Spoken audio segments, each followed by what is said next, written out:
আপনাদের ট্রেনিং এর পাশে ডিউটিও করবে পুলিশ। नीरा सफेद तुरंत खुले, भरपूर झाग दे और इसकी स्मार्ट साइंस दे स्मार्ट केयर और फ्रेशनेस।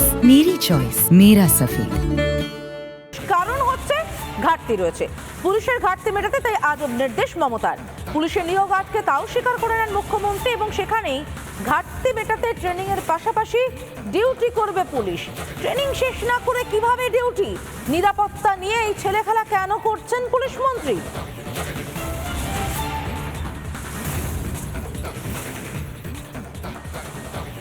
সংখ্যাটা তো কম নয়, পুলিশের রিক্রুটমেন্ট করতে একটু টাইম লাগে।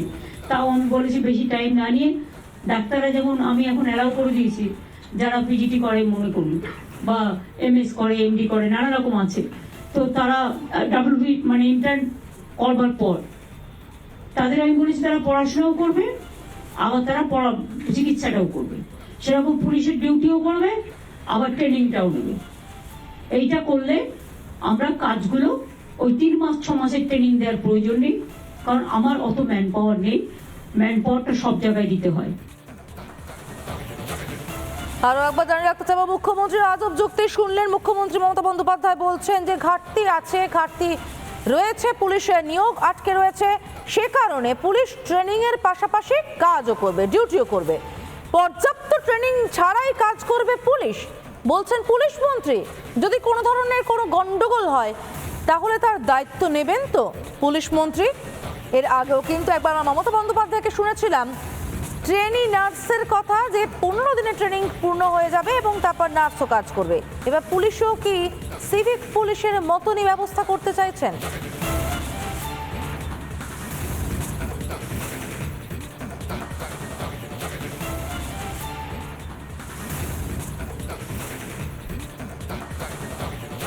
আমি মনে করি নার্সিংয়ের কাজও যারা জানে, স্যালাইন দেয়া, ইঞ্জেকশন করা, অক্সিজেন দেয়া, মেডিসিনটা দেখে ঠিক মতো দেয়া, এইটা ট্রেনিং নিতে 15 দিন ইজ এনাফ।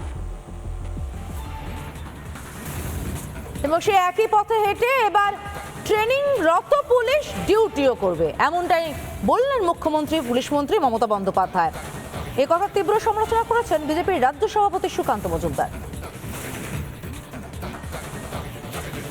সাথে কম্প্রোমাইজ হচ্ছে, বাংলার মানুষের সুরক্ষার সাথে কম্প্রোমাইজ হচ্ছে। মাননীয় মুখ্যমন্ত্রী মাঝে মাঝে তাকে স্বপ্নে কেউ দর্শন দিয়ে এইসব আইডিয়া দেয় কিনা আমার জানা নেই, কিন্তু একের পর এক এই ধরনের সিদ্ধান্ত নেন। মাঝে বলেছিলেন 7 দিনে নাকি উনি নার্স বানাবেন, তারপরে 6 মাসে ডাক্তার বানাবেন, এখনো পুলিশও বানাচ্ছেন, সবই সিভিকে নিয়ে চলে যাচ্ছেন। সিপিএম সাংসদ বিকাশ রঞ্জন ভট্টাচার্য, তার সঙ্গে কথা বলেছিলাম আমরা, তিনি কি বলছেন এ বিষয়ে শুনুন।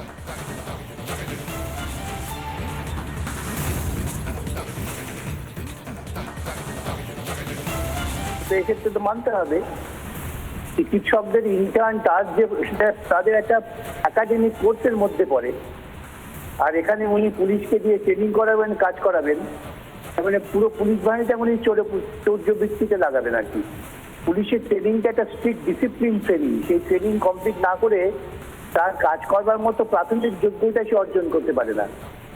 মাঝখানে উনি ভেবেছিলেন না সিরিজ টিচার করবেন, আসলে ওর তৃণমূলের যে সমস্ত অযোগ্য কাডাররা রয়েছে তাদের এখানে ঢুকিয়ে তোলাবাজিটাকে উনি সম্পূর্ণ নিশ্চিত করতে চান, আর কিছু না।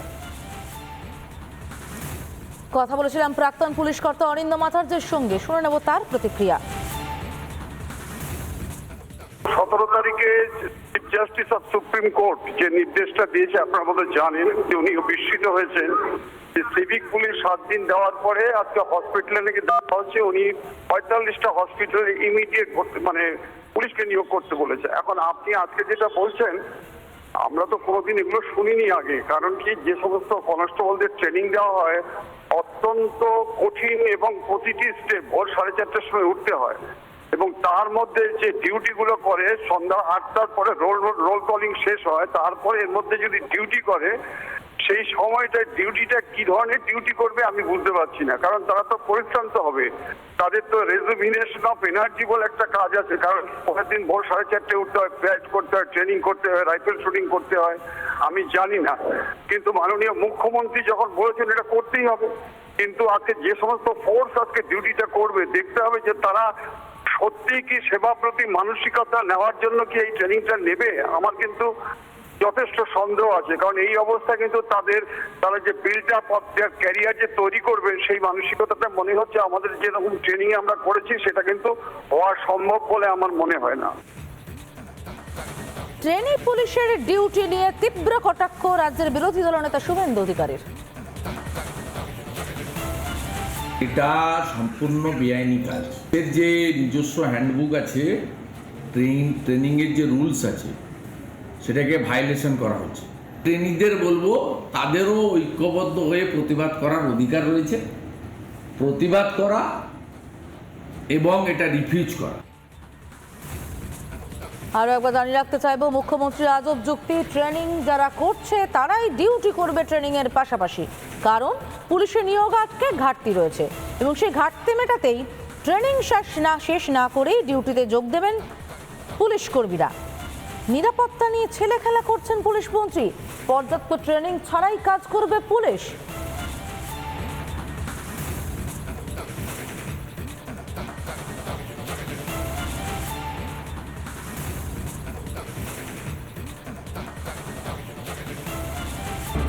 আরো বিপাকে সন্দীপ ঘোষের বেলেঘাটার বাড়িতে নোটিশ দিল কলকাতা পুরসভা। কিছুদিন আগেই পুরসভায় এক ইঞ্জিনিয়ার নিয়ম বহির্ভূতভাবে সন্দীপ ঘোষ বাড়ি তৈরি করেছেন বলে অভিযোগ জানান। সেই অভিযোগের ভিত্তিতেই নোটিশ পুরসভায়। বাড়ি পরিদর্শনে আসবেন পুরো আধিকারিকেরা, সে কথাই উল্লেখ রয়েছে নোটিশে। এর আগে ইঞ্জিনিয়ারের অভিযোগ, আমরাই প্রথম ব্রেক করেছিলাম, অর্থাৎ রিপাবলিক বাংলাতে প্রথম ব্রেক হয়েছিল। সৈকত রয়েছে সরাসরি, চলে যাব সৈকতের কাছে। সৈকত, কি আপডেট রয়েছে? পুরসভার যারা আধিকারিক আসবেন পরিদর্শনে তারা কবে আসবেন কিছু উল্লেখ রয়েছে? সন্দীপ ঘোষের পরিবারই বা কি বলছে?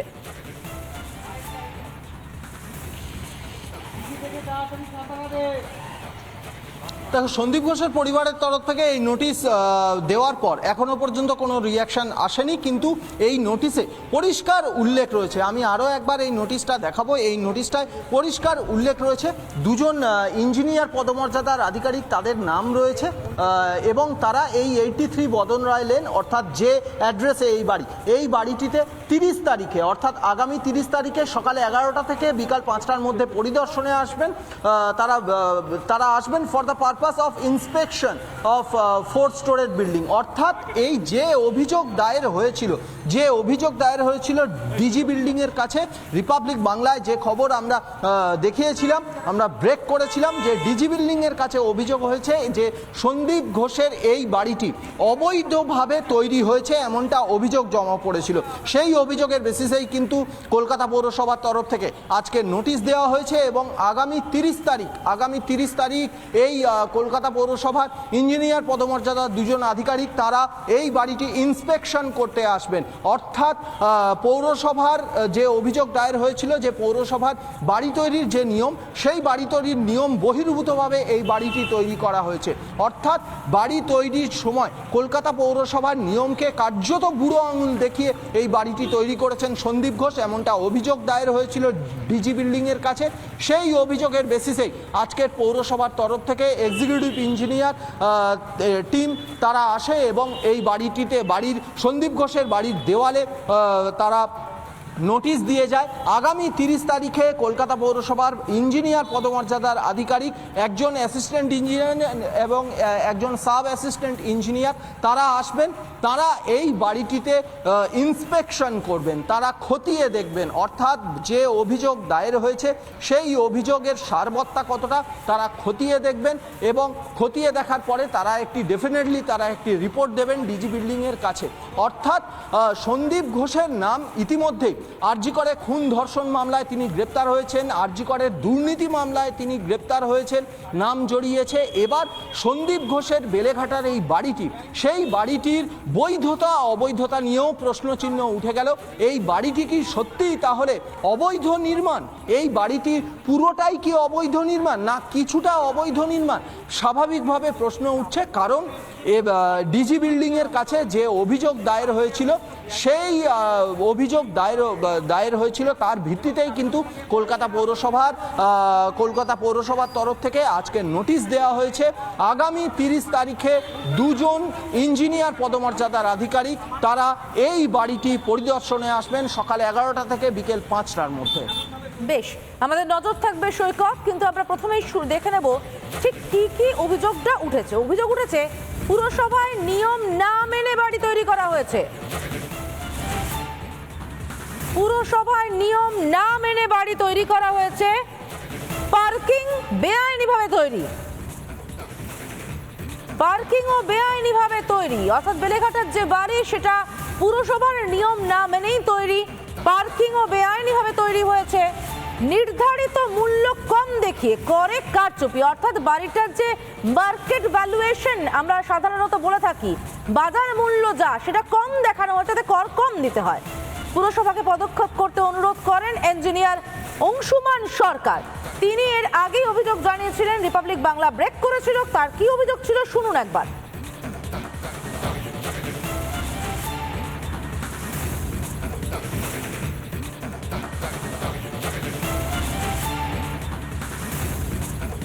আর্যিকর কাণ্ডে যিনি ধৃত সেই সন্দীপ ঘোষ, তার বাড়িটা সম্পূর্ণভাবে বেআইনি উপায় এটাকে তৈরি করা হয়েছে।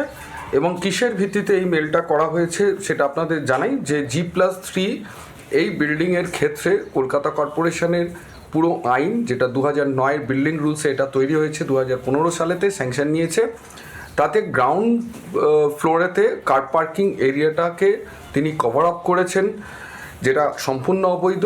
এবং যে পরিমাণ ম্যান্ডেটরি ওপেন স্পেস ছাড়া দরকার একটা G+3 এর বাড়ির ক্ষেত্রে সেটা নেই, এবং তার ভিত্তিতেই এই অভিযোগপত্র করা।